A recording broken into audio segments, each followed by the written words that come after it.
Hello YouTube, this is Asatsu 5. I got a pretty cool knife in the mail. Some of you may think it's cool, some of you may not understand it, but it's definitely interesting. And to give you a hint, because you can't read the address right here, it was released while I was diagnosed with COVID, and I would not be able to get it unless I had COVID, because the internet the internet broke. The website crashed. I was there when it dropped at 2 o'clock. It was 2:50 before I was able to check out. Every time I put in my password and all that stuff, the page would crash. It would take me back to square one, and then it would get to the part where I was actually logged in, and I added the chart, and I'd add it to the chart, put in my credit card information, and then it would crash again. It was very frustrating, and it took me almost an hour to order this knife. Any guesses what it is?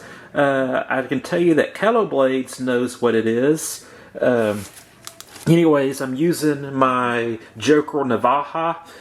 This is a gift from my brother. It's one of my favorite non-American traditional knives.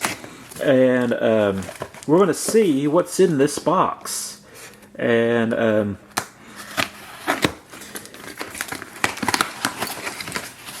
oh, what's this?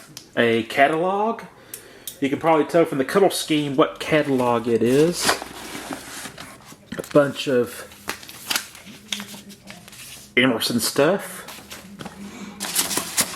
Any guesses what this knife is?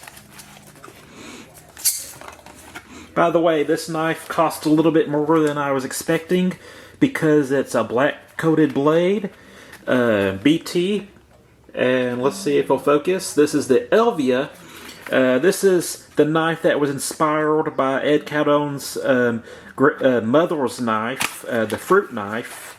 And this is a Emerson version of it. It's very weird, but it kind of goes with my Libre aspirations.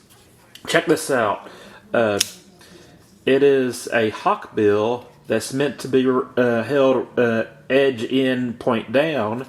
I imagine you could probably use it like this. It's a little bit awkward, but it's meant to be held like this, which begs the question, why isn't there a wave on this? But I'm sure that'll come later. But I wanted to try this out. I wanted to do a Battle Blades with it. I wanted to feel it. I wanted to see what it was all about and see if it's better than the Victorinox, which is by far my favorite cheap knife ever. I would take the Victorinox over any not Microtech, well, maybe Microtech, but MTech. I've had so much more enjoyment from the Victorinox peeling knife than the MTech knives. And I guess you could say there's also a little bit of Sakatripa's influence with this hooked blade. You gotta kind of Tresetta, I can't pronounce it. But anyways, I've been kind of on an Emerson focus. I've been really watching them and seeing what stuff they're coming out with and seeing if I'll be interested in it and enjoying some of their designs.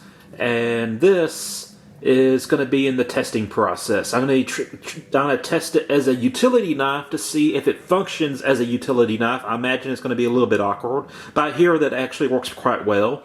Then we're going to eventually do a Porkman Battle Blades with it. So, anyways, I think it would be interesting to compare this to the Emerson Combat Karambit. The edge is facing different directions, but it's both reverse grip primarily. Although with the Combat Karambit, you can hold it edge up, point out like this as well. You're kind of holding it like this, but you can kind of use it as if you're holding it up like this. So it'll be interesting. And I wanted to open this up as soon as possible and show you guys. I am excited. But I did not get the trainer. The trainer would have came in much handy, it'll be very handy, because this is a very different knife than what I'm used to, but I did not have the extra coin to pull it off. I'm not hopelessly broke, but I didn't have the extra coin to get the trainer, so yeah, I'm going to be handling this a lot, but not on my bob. So that's it. I'm a Satsu 5, and I'm out.